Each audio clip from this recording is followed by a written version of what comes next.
So today we'll be completing exercise 6.2 question number 5th and 6th। तो ये question number 5th है। इसमें हमारे पास ये दिया हुआ है कि ये लाइन इसको पैरेलल है, तो हमको x और y की वैल्यू निकालनी है। Now 50 then this angle has to be 50 because these are alternate interior angles. Alternate interior angles are equal when lines are parallel, and this is the transversal. Now this is 50, fine. We'll come over here, this is 127 and these lines are parallel. So ये angle and ये angle क्या होने चाहिए, supplementary होने चाहिए. So let's say this angle is Z, तो Z plus 127 is 180 degrees. तो Z का वैल्यू हमको मिल जाएगा 180 minus 127 which is 53 degrees. तो इसका मेजर है 53 डिग्रीज। अब ये जो तीन एंगल है ये स्ट्रेट लाइन पे लाई कर रहे हैं, तो इनका सम हमेशा कितना होना चाहिए, 180 होना चाहिए। तो 50 plus y plus 53 this should add up to 180 degrees. तो यहाँ से हमको y का वैल्यू मिलेगा which is 180 minus 50 minus 53, this is 130 degrees minus 53 which is 77 degrees. तो ये y का वैल्यू भी आ गया हमारे पास, x का वैल्यू हमारे पास आया था x is 50। Next question is this one, question number 6th। So we are given two plane mirrors, okay.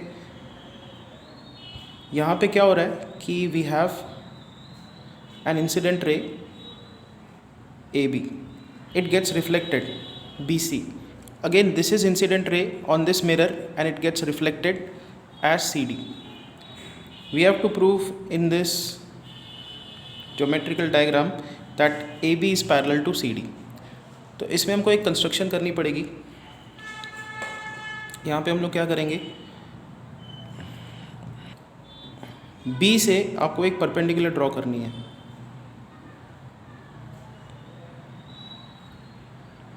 तो ये दोनों पैरेलल है, ठीक है। ये जो प्लेन मिरर्स है ये पैरेलल रखे गए हैं। सिंस दीज आर पैरेलल, ये एंगल एंड ये एंगल क्या होना चाहिए, सप्लीमेंट्री होना चाहिए। तो अगर ये 90 हुआ तो इसको 90 होना पड़ेगा, ठीक है। सेम चीज़ हम लोग यहाँ पे करेंगे, C से हम लोग यहाँ पे परपेंडिकुलर ड्रॉ करेंगे। तो क्या होगा, ये 90 है, ये दोनों पैरेलल है, तो ये एंगल एंड ये एंगल सप्लीमेंट्री होना चाहिए। सो if this is 90 this will be 90। Now I'll use the fact that incident angle of incidence is same as angle of reflection. Angle of incidence is same as angle of reflection. उसके बाद यहाँ पे हमको क्या दिख रहा है, let's say this is BM and this is BN. BM and NC they are parallel. Why they are parallel? Because this is 90, this is 90. So if you add these two angles that is 180. Supplementary angles है, तो ये जो दोनों line segments है ये parallel होने चाहिए, ठीक है। Now this is parallel to this and this is the transversal. So if this is x this will be x because they are alternate interior angles, and since this is angle of incidence and this is angle of reflection, both of them they are same. Angle of incidence is same as angle of reflection, fine. तो ये geometry आपको बनानी है, पहले construction लगाना है, ये perpendicular draw करना है। Since this is 90 this will be 90। Same चीज़ यहाँ पे करनी है, आपने ये परपेंडिकुलर ड्रॉ किया है, so this is 90, automatically this will become 90। Then you have to say since this is 90 this is 90, these two segments are parallel, ये दोनों पैरेलल है। मोमेंट ये दोनों पैरेलल हो गए, ये ट्रांसवर्सल है, तो ये x एंगल है तो ये भी x होगा because they are alternate interior angles. और अगर ये एंगल x है, एंगल ऑफ इंसिडेंस, तो एंगल ऑफ रिफ्लेक्शन ये भी x बन जाएगा। Now if you observe this total angle that is 2x, and if you observe this total angle this is 2x and this is the transversal, तो यहाँ पे diagram क्या दिख रहा है, देखो एक AB रे ऐसी है, फिर ये सेगमेंट आ रही है BC और फिर यहाँ पे CD, और ये एंगल है 2x, ये एंगल है 2x। तो यहाँ पे ये ट्रांसवर्सल है ऑल्टरनेट इंटीरियर एंगल्स इक्वल आ रहे हैं तो हम लोग क्या लिख सकते हैं, A B is parallel to C D, A B is parallel to C D. हम लोग अब कॉन्वर्स यूज़ करेंगे। देखो दो चीज़ें होती हैं, लाइंस पैरेलल है तो ऑल्टरनेट इंटीरियर एंगल्स इक्वल होते हैं, और अगर ऑल्टरनेट इंटीरियर एंगल्स इक्वल दिए हैं, मान लो ये दिया है कि ये भी एक्स है ये भी एक्स है, alternate interior angles are equal, तो आप लिखते हो L is parallel to M. तो वही चीज़ हमको करनी है कि यहाँ पे इस डायग्राम में ऑल्टरनेट इंटीरियर एंगल्स इक्वल है, इसलिए ए बी और सी डी क्या होने चाहिए, पैरेलल होने चाहिए। वर्ड्स में आपको बस इसको लिखना होगा। तो कैसे लिखेंगे हम इसको, ये देखो। So what will be writing step by step is, मैं यहाँ पे नटशेल में लिखता हूँ जो भी स्टेप्स है। फर्स्ट कंस्ट्रक्शन, तो हम लोग लिखेंगे construction, B M perpendicular to R S, C N perpendicular to P Q. उसके बाद आपको लिखना है सॉल्यूशन। सॉल्यूशन में क्या आएगा, पहला स्टेप, जैसे ही आपने ये परपेंडिकुलर ड्रॉ कर दिया, एंगल बी इज़ 90, आपको लिखना होगा since supplementary angle, since angle B and angle M are supplementary. Exam में ये पूरा लिख के आना सप्लीमेंट्री, तो एंगल बी 90 बन गया, ठीक है। उसके बाद हमने यहाँ से ये परपेंडिकुलर ड्रॉ की, मतलब एन एंगल 90 है, ठीक है। तो यहाँ से हम लोग लिख सकते हैं angle C is 90, angle C is 90 since angle C angle N are supplementary, ठीक है। ये दोनों सप्लीमेंट्री बन गए। आगे क्या लिखेंगे हम लोग, आगे ये लिखेंगे कि एंगल एम इज़ 90, ये angle M is 90 and angle C is 90, angle C is 90, B M is parallel to N C, B M is parallel to N C. और यहाँ पे हम लोग रीज़न क्या लिखेंगे, supplementary angle axiom,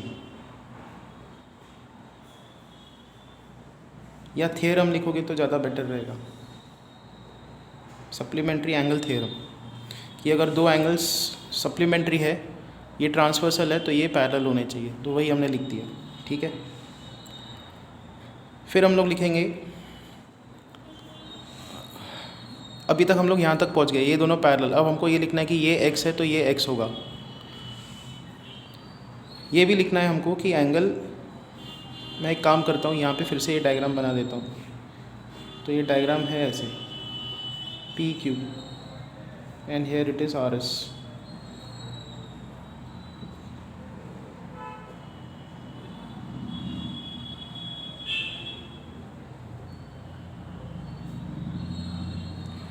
this is A B, B C and C D. अब हमको ये भी लिखना होगा, और ये हमने m लिया हुआ है, ये n है, तो angle A B M is x, then M B C angle will be x, कि अगर ये x है तो ये x होना चाहिए, वही हमने लिखा है। फिर रीज़न भी लिखना होगा, angle of incidence is same as angle of reflection।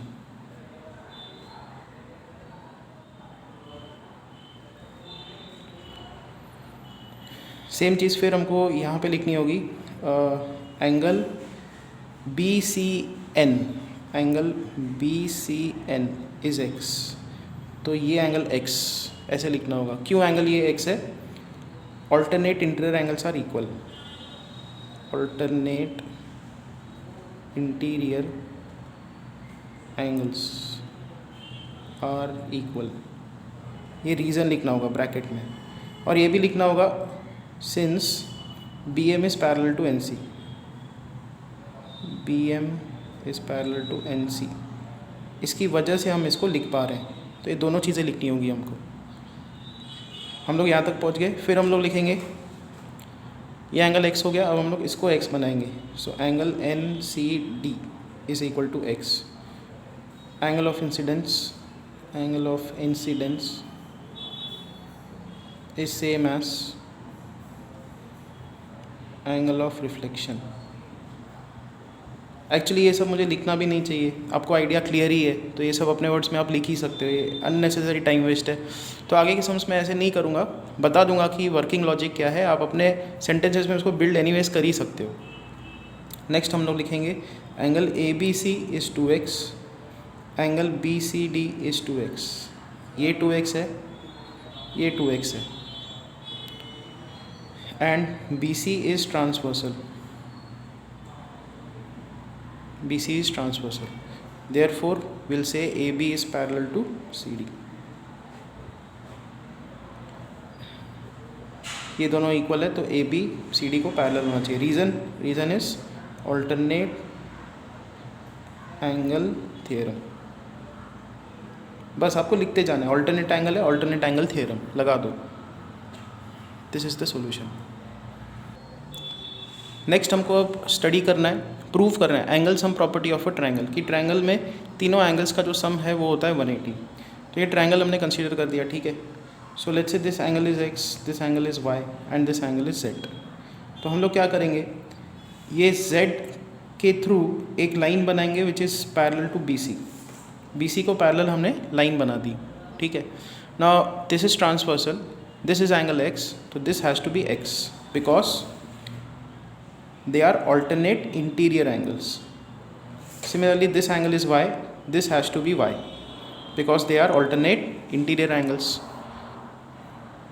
और फिर ये जो तीनों एंगल्स है ये लाइन पे लाई कर रहे हैं, तो तीनों का सम क्या होना चाहिए, x plus y plus z should be 180 degrees because they lie on a straight line। These three angles they lie on a straight line, therefore their sum has to be 180। तो अब रिप्लेस करना start करते हैं। X angle मतलब कौन सा, अब इस ट्रायंगल में देखो, एक्स एंगल मतलब ये, तो angle B, plus Y angle मतलब ये एंगल सी, जेड मतलब ये angle A is equal to 180 degrees. ये हो गया एंगल सम प्रॉपर्टी का प्रूफ कि एक ट्रायंगल में तीन एंगल्स का सम कितना होता है, 180 degrees. So now will be moving on to exercise 6.3 question number 1। This is the diagram that is given to us, और इसमें हमको ये एंगल निकालना है। तो हम लोग पहले यहाँ पे लीनियर पेयर एक्सियम लगाएंगे, ये दोनों एंगल्स स्ट्रेट लाइन पे लाई कर रहे हैं तो उनका सम 180 होना चाहिए। तो ये एंगल कितना निकल के आ जाएगा, 180 में से 110 सब्ट्रैक्ट कर दो, 70। सेम चीज़ यहाँ पे, ये दोनों एंगल स्ट्रेट लाइन पे लाई कर रहे हैं, ये 135 है, तो ये एंगल कितना होना चाहिए, 180 में से 135 हटा दो, that is 35, sorry this is 45। अब ये जो है ये तीसरा एंगल है ट्रायंगल का, ये 45, ये 70, तो ये एंगल हम लोग कैसे निकालेंगे, 180 में से 45 और 70 को हटा देंगे, एंगल सम प्रॉपर्टी हम लोग लगा रहे हैं। अभी ये भी मैं डायरेक्टली लिखा करूँगा, एक्चुअली कैसे लिखना होता है इसको कि 70 + 45 प्लस ये angle R, this is equal to 180। तो यहाँ से एंगल आर कैसे लिखा जाएगा, 180 - 70 - 45। तो अब से हम लोग ये डायरेक्टली किया करेंगे, दो एंगल्स पता है तो तीसरा एंगल क्या होगा, 180 में से ये एंड ये हटा दो, ये रहा देखो, ये इसका प्रूफ है। So now this is equal to, इन दोनों का सब्ट्रैक्शन होगा 135 - 70, so this is 65, angle R is 65। अब एक इम्पॉर्टेंट सम है वो हमको देखना है, सॉल्व एग्जाम्पल 8, बहुत बार ये एग्ज़ाम में आ चुका है। तो इसमें क्या दिया हुआ है, एक ट्रायंगल दिया हुआ है हमको,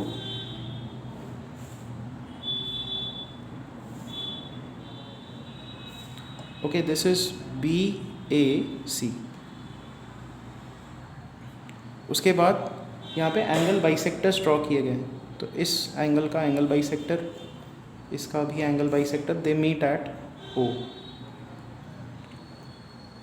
So let's say this is x, this will be x, this is y, this will be y, fine। इसमें हमको प्रूव ये करना है कि एंगल BOC, ये BOC it is 90 minus half angle A, ये एंगल A है। So this is what we have to prove, fine. तो ये 2x टोटल एंगल है, तो ये एंगल कितना होगा 180 माइनस 2x, क्योंकि ये तीनों क्या फॉर्म कर रहे हैं लीनियर, ये तीनों लीनियर पेयर फॉर्म कर रहे हैं, लीनियर पेयर भी नहीं, एक लाइन पे लाई कर रहे हैं, तो सबका सम 180 होना चाहिए। तो ऐड करके देखो इनका सम 180 है। ये भी मैंने बताया था कि अगर आपको एक एंगल पता है पूरा, तो ये बचा हुआ एंगल कैसे निकालते हैं 180 माइनस 2x। सेम चीज़ यहाँ पे, ये y है, तो ये होगा 180 माइनस 2y, और फिर ये x है, ये y है, तो ये बचा हुआ एंगल क्या होगा, ये होगा 180 minus x minus y।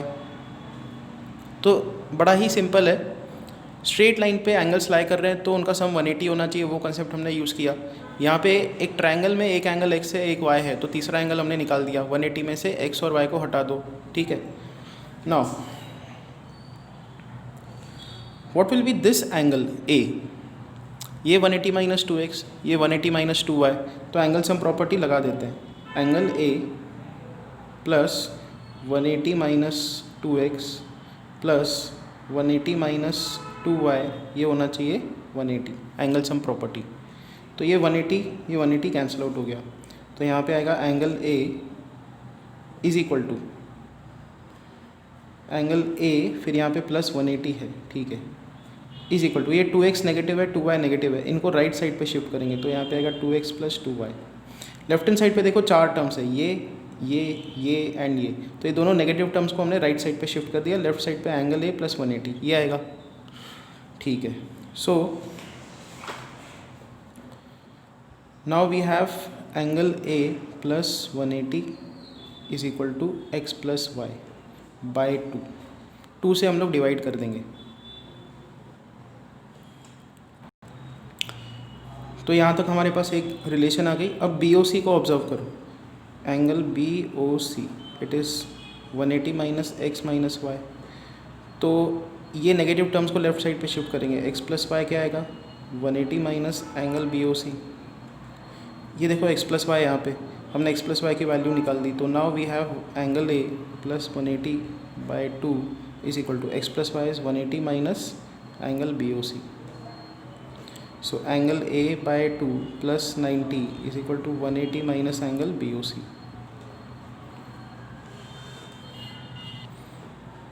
And finally यहाँ पे क्या आएगा, angle A by 2 is equal to 90 को यहाँ पे शिफ्ट कर दो, 180 minus 90 is 90 minus angle BOC, और BOC को लेफ्ट साइड पे शिफ्ट कर दो, angle BOC is equal to 90 minus angle A by 2, ये आ गया आंसर। तो यहीं पे स्टॉप करते हैं, हर एक सम समझने की कोशिश करो।